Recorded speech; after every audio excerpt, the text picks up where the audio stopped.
Hello, everyone. I hope everyone is having a nice day. So, I made a short just talking about the 2028 Democratic primary and how it might seem like it's too early to even start thinking about who is going to be running. As shorts are limited to 3 minutes, I did want to have an opportunity to also make a video just kind of talking to you all about who might run and some of the political ramifications are for if they run. So it might seem like it's so far away that already thinking about who's going to run on the Democratic Party side.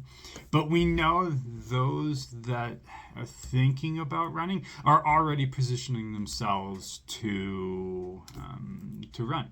So we can see they are starting to maybe speak out a little bit more against Donald Trump, maybe a little bit more critical of the Trump administration, or at least critical of particular policies that the Trump administration is passing.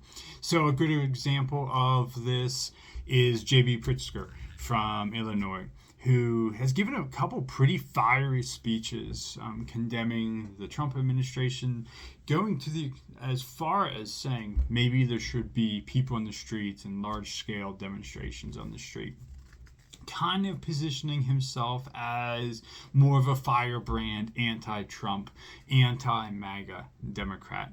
So he's in the news quite a bit over the past week because of some speeches he's given that, like I said, were pretty fiery.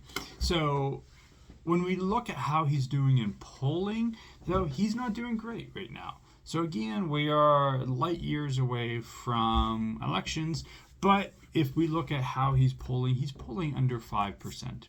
So that might be one reason he's hitting the streets, giving these really big speeches that get a lot of media attention. If you are on Blue Sky or Twitter, or you're in Democratic Party circles, you're seeing that Pritzker is getting a lot of attention for these speeches. Another person that's getting a lot of attention is Gretchen Whitmer, who is in the news more today than she was maybe 2 weeks ago or 3 weeks ago, because she met with Donald Trump twice. Once was at the White House, which there were some photos of her with a binder blocking her face. That made a lot of news. People were kind of critical of Governor Whitmer for going to the White House and meeting Donald Trump. So because she is undoubtedly thinking about running for president, she kind of went on damage control. Whether those criticisms of her were justified or legitimate, she definitely, after meeting with Trump, went on a bit of a media tour. She went on Pod Save America and was interviewed by the cast of Pod Save America. I forget who gave the interview. I apologize. But she was trying to get her message and her, not in a negative connotation, but her spin of why she was doing it out to Pod Save America listeners. She also went on the David Pakman show, which is a little bit more maybe left-leaning than Pod Save America. Not super liberal, not super progressive. Pakman says he's not a progressive, or he says he's a progressive, but shies away from socialism. Regardless, he's pretty middle of the road Democrat. So she went on his show and talked about why she would meet with Donald Trump. The big takeaway there, though, is that she was trying to get her message out that she doesn't necessarily agree with everything Trump's doing or anything that Trump's doing, but she wanted to keep the military base in her state open. Donald Trump was an ally in that, and then she kind of talked about some other issues. I was watching some analysis of how people were talking about Whitmer's kind of media tour, and lot of them are critical. Even Pod Save America crew the next day, when they were talking about the interview on their show after it had been recorded, and then they were talking about, they were kind of critical that Whitmer wasn't more authoritatively speaking out against the Trump administration. So we have Gretchen Whitmer, who it looks like she'll run, kind of positioning herself where she isn't necessarily even against tariffs. She's been saying that tariffs have a use, maybe trying to capture some of the Midwestern vote, the old steel town vote, places where maybe tariffs have historically been popular because they have historically been popular with unions as a way to protect domestic industries. So regardless of how well she talks about the meeting, there has been a lot of criticism against her for meeting with Donald Trump. So who else do we have? Kamala Harris, like I mentioned in my short, is leading in most polls and again, these are so early of polls, but Kamala Harris over 25% in most polls to either potential Democratic voters, registered Democratic voters. Harris is still doing quite well. We know that she's been talking about getting involved in politics in California, not at the national level, so that would obviously change the calculus for these other candidates who are thinking of maybe running down the road. Another one that I mentioned in the YouTube short was AOC. So I teach here at the University of Northern Colorado. AOC and Bernie Sanders were actually on campus last month talking about their anti-oligarchy tour. Kind of, if you listened to or if you read the transcript from the rally, what you would expect from Bernie Sanders. Very critical of wealth inequality, very critical of his perception of a oligarch class in the country, in the U.S.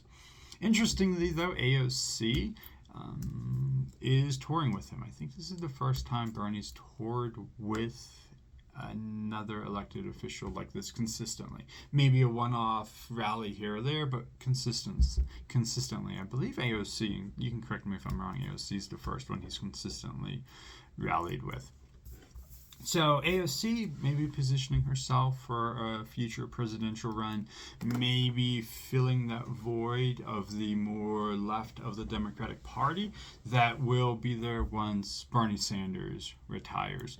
So in the poll from Race to the White House, which is a poll it's a poll that compiles multiple polls. It launched in 2020. It's where I'm getting this data from. AOC is polling at 13%. We've seen some really big rallies with Bernie and AOC. So maybe there's some support for AOC down the road. Cory Booker's another one I wanted to highlight, polling in the poll that we're talking about at 8.6%. So Cory Booker, as I'm sure we all saw, was in the news for giving his speech of over 25 hours. So his filibuster of over 24 hours from March 31st to April 1st. Cory Booker's been in politics a while, but if he's positioning himself for a presidential run, that got him a lot of front page name recognition. So the front page of the Wall Street Journal, the New York Times, it was talked a lot about on like Blue Sky. Videos were circulating on Twitter about Cory Booker, and at least he's doing something, is how it was perceived. I take a pretty neutral stance because as a university professor, I take a pretty neutral stance. But it was perceived as a way for Booker to really get his message and his image out there, giving this filibuster. So others are are being polled. Maybe you've heard of them, maybe you haven't, like Josh Shapiro, the governor of Pennsylvania, Gavin Newsom, the governor of California, who definitely appears to have ambitions for a presidential run down the road, kind of positioning himself maybe more of a moderate compared to, say, AOC, but still the governor of California, so still has that I don't want to say baggage, but that history of being the governor of the most liberal state. So again, to just wrap up, it might seem too early to already be talking about the primaries, the 2028 primaries, but within the Democratic Party, those that think they're going to run are already positioning themselves. Again, like we said at the outset, maybe they're speaking out against Trump, but maybe they're not speaking out against Trump as much. Or maybe they are embracing some of the tariffs if you are from the Midwest or you want to win the Midwest. And not just blanketly saying tariffs are bad, but okay, saying maybe there's a place for tariffs. Or okay, maybe we can regrow the automobile industry with some tariffs. So it might seem like some of these things that potential candidates are doing are just what's best for their state, and maybe that's true, but they may also be positioning themselves for a presidential run down the road. Okay, thank you all.